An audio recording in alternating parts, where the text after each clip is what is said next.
Thank you, Dr. Lansford. So I don't break your iPad. Thank you. Set that right there.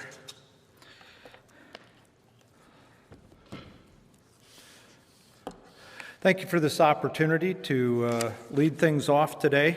I'm Dr. Jim Leonard. I'm the CEO and president of Carle Foundation, Carle Health, located here in Champaign-Urbana, Illinois, but also spread throughout East Central and Central Illinois at this point in time. When given the opportunity to make this presentation, quite frankly, I'm sure like all of the speakers, it's like 15 minutes, really. This is more like a 15-session, 1 hour each potential presentation. Changes in the provision of healthcare post-pandemic. And so I really need to establish with you how I narrowed this down, which means I may not hit on a topic that you would like to ask a question about. And I have no problem with us expanding this going forward. It's again just in the interest of time and respect for the other presenters that I narrowed things a bit. And so my comments are really about what's going on in downstate Illinois. And we have connections both throughout the entire country and the world at this point, but chose to focus on really our geographic area because all of the areas have different pressures, different styles of delivery, and so I really needed to make this manageable. I have to start out by saying that I'm incredibly optimistic about healthcare, where it's been during the last 18 months, and where I believe that it's going during the coming decade and beyond. And a lot of that optimism is really a springboard from what's happened during the last 18 months of the pandemic. For decades, as we have looked at healthcare and the problems of healthcare, we have focused on really three things: access, affordability, and quality. And it's always been incredibly difficult to put all three together. Move two, and the third oftentimes falls out. And so I wanted to address things in that context of where we're at and how COVID has impacted access, affordability, and quality. The first thing that COVID has done is really accelerated the pace of many things that we were trying to do in the provision of care in downstate Illinois. Things where there was a great deal of reluctance from the providers, many times from patients or families or from the communities themselves. And quite frankly, when you strip away many things as COVID did, all of a sudden, many reluctances go away. So let's talk about quality. Much of our focus on quality has often been around the inpatient experience, mortality or death rates. And much of the provision of care has been around that subset of the population. Very important, acute care, whether it's neurosurgery, cardiovascular surgery, trauma, those sorts of areas. What we will see going forward, and we had been working on for 3 years, but the pace has significantly accelerated around quality, is now focused more on the community. What we began to call the social determinants, which we were working on. And what do we mean by social determinants? That's reaching into a community, the blocking and tackling of primary care, hypertension, diabetes, that access to care prenatally. All of those things were moving ahead, but moving at what I felt was too slow a pace. Lo and behold, with COVID, what have the vulnerable populations been? As you look across our community as well as across the entire country, that defined where a lot of the COVID morbidity and mortality has been, as well as in our nursing homes across the country. And so this acceleration of thought and delivery of care regarding diabetes, hypertension, working on obesity, which directly translates into food availability, recognizing housing and the importance of housing for a stable environment to even be able to take care of yourself, all of a sudden have become front and center because of what COVID pointed out.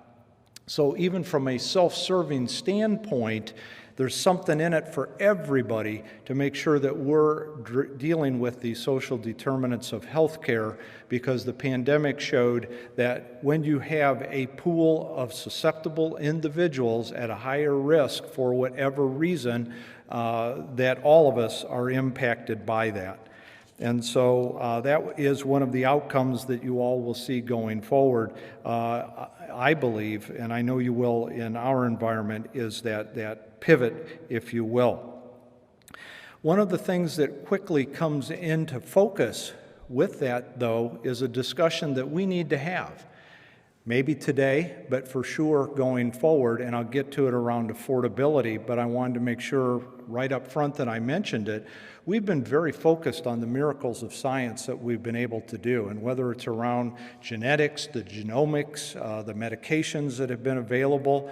Messenger RNA served us very well in terms of a quick development of vaccines in a time frame that we never would have seen in previous times.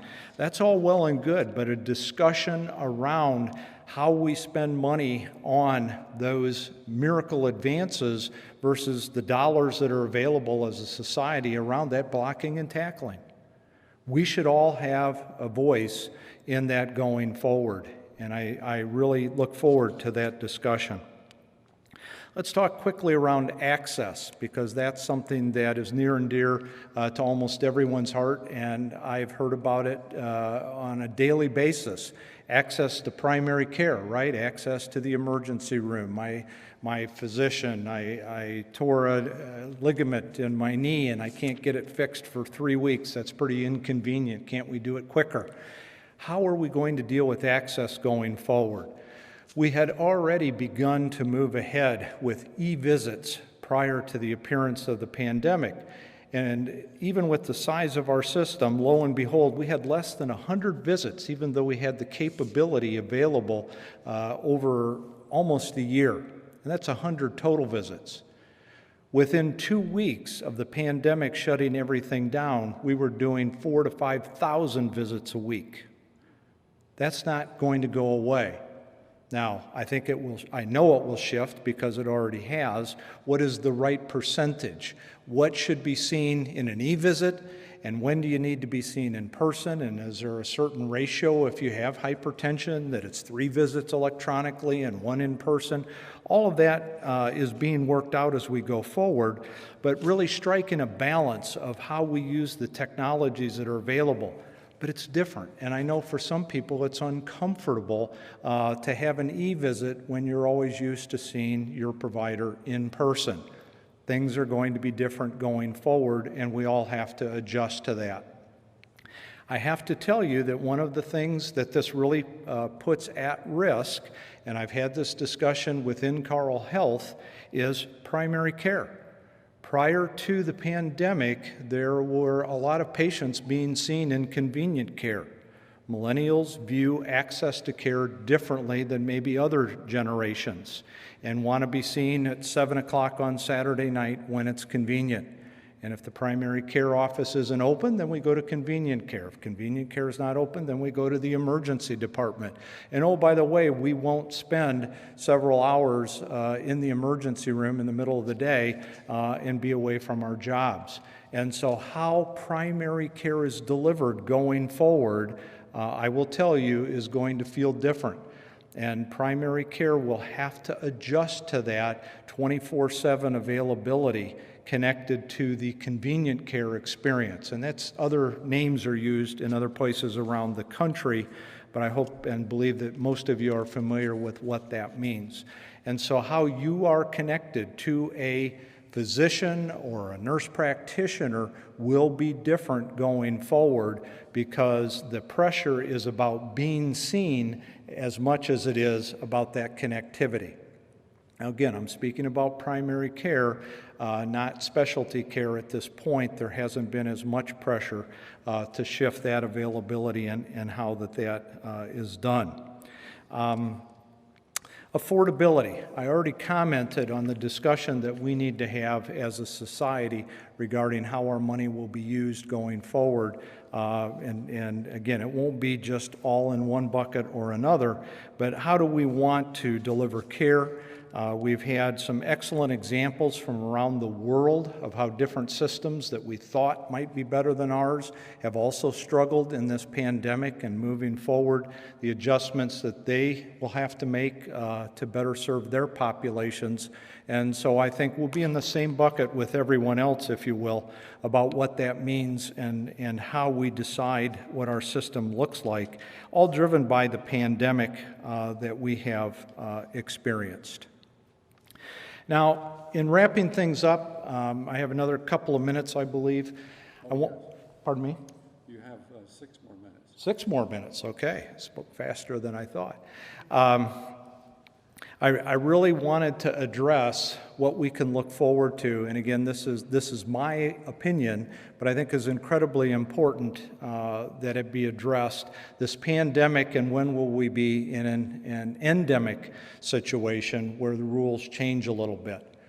From our perspective, we believe that we're looking at least another year, if not more, of a pandemic situation, where the rules and regulations will continue to be very strict about how we interact, the social distancing, availability of visitors, if you will, in the hospital situation. And we think that that's just going to be a part of how we live our lives moving forward. I know that that may not be the news that everybody really wanted to hear, but when I think you look at the statistics about what's happening, and when you look at the numbers, not just in the United States, but elsewhere in the world, we really are quite some distance from being able to back things up, if you will, particularly around the infection rates that we're seeing. I also wanted to address something that's incredibly important going forward that will also impact all of you as you interact with the healthcare systems, but also the rest of the world, and it's been a discussion. Where did all the workers go? We have been impacted by that significantly as well. At this point, Carle Health has over 1,000 job openings that are available, and that is across the board. It is not just nurses, although we have a significant nursing shortage. It is also housekeeping. It is also food service. It is front desks where you interact, where the phones get answered. All of this has some type of assist moving into the future from a technological standpoint, but they aren't in place at this point. They haven't all been developed. We talk about artificial intelligence and the use of bots and different technologies to answer that, but there'll be some time before we bridge to those solutions. And so what we need is really from the community itself a recognition that there is a shortage of available labor. We can talk about why we think that that's so and how much better it'll get or won't get as we move forward, and how will we respond to that, and how can we work together to potentially create better educational opportunities, pools of individuals that have been excluded from employment that we can engage. This also gets to the workforce of people working from home as well as on site, and we've been significantly impacted by that already.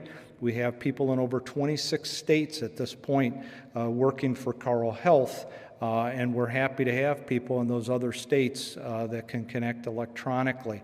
But that creates a different type of communication and expectations as, again, we all move forward together. And you know many of the problems, but many of them will also show themselves, I believe, over the next 6 months as some people come back to work or back to the work site, and others continue to get further away and are connected electronically. Your experience will look and feel different. So the trust that we try and create is incredibly important, but the feedback that we need of how things are working and what isn't working versus what is an inconvenience is something we're all going to need to share with each other, not, in my opinion, just around healthcare, but in many aspects of our lives as we move forward. And so to not address the workforce issues and the opportunities around education and re-engaging people, I think would be a huge error on our part and a real missed opportunity of what COVID has shown us. So with that, I wanted to wrap things up. Again, being respectful, I'm looking forward to the presentations from the other presenters here and would be happy as we move ahead to field any questions, not just locally, but across from the nation or across international boundaries.